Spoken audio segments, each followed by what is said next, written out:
For morning, just as you forecast, Lisa. I mean, I'm sorry, I was hoping you'd be wrong, but no, I'm just kidding. There are some days I wish I was wrong too, but today we are looking at some conditions that are frigid out there. First alert weather day, looking at some numbers that are going to be well below freezing as you step out the door. And this is a date to pay attention to. May 28th, earlier this year, that was the last day both Fargo and Grand Forks had dropped to freezing. Up until this point, we hadn't been there yet. So more than 5 months, close to 6 months ago.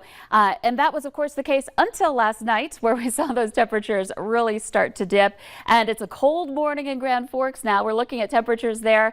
Some of our lowest numbers in the valley at 25 degrees. So well into the freezing range, and not just freezing, but a hard freeze, a killing freeze happening this morning. Fargo's at 27 and Thief River Falls checking in at 28. Bemidji, another one of those spots into the mid-20s, 25 degrees there.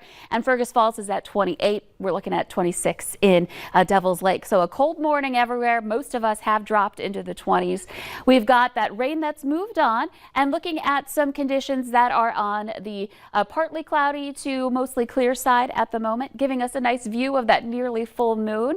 It was full yesterday, but most of us had cloudy skies. It's the Hunter's moon this month, nice and bright. Here in Grand Forks, again, looking at conditions that are going to stay chilly through the day. We're cold this morning. We'll stay below freezing for the next few hours, I would say, probably beyond that 9 o'clock hour, closer to 10. We'll start to see those numbers climb above into lunch hour, more into that 40 range, and then into the afternoon we'll be climbing into the mid 40s with a mix of some clouds and some sunshine. So temperatures are going to be in that range here that will warm a little bit more in those places that get a little bit more sun. Wind is out of the north, and the good news is that even though it's a cooling wind, it won't be as strong as recent days. We're looking at winds staying under 20 miles per hour. So today looking frigid. Tomorrow, Saturday, look at these morning lows into the sub-freezing range both mornings. So it's a long stretch here, a few days where we've got this colder air in place.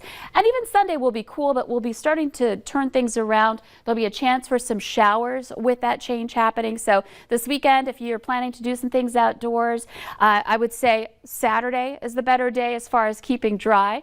And it'll be a little milder on Sunday, even if it's just by a degree. And then next week, we do see those temperatures recovering. Morning lows staying above freezing for several days, and our highs getting more into the 50s to some low 60s. So if you're not liking this, we still have some opportunities to warm up a little bit here. Eventually, though, we know it's coming. So, and it had to get to freezing at some point this season. We've held it off for quite some time. Okay. Yeah, we knew it was coming for sure. Still kind of has a little bite to it, though. Thank you, Lisa.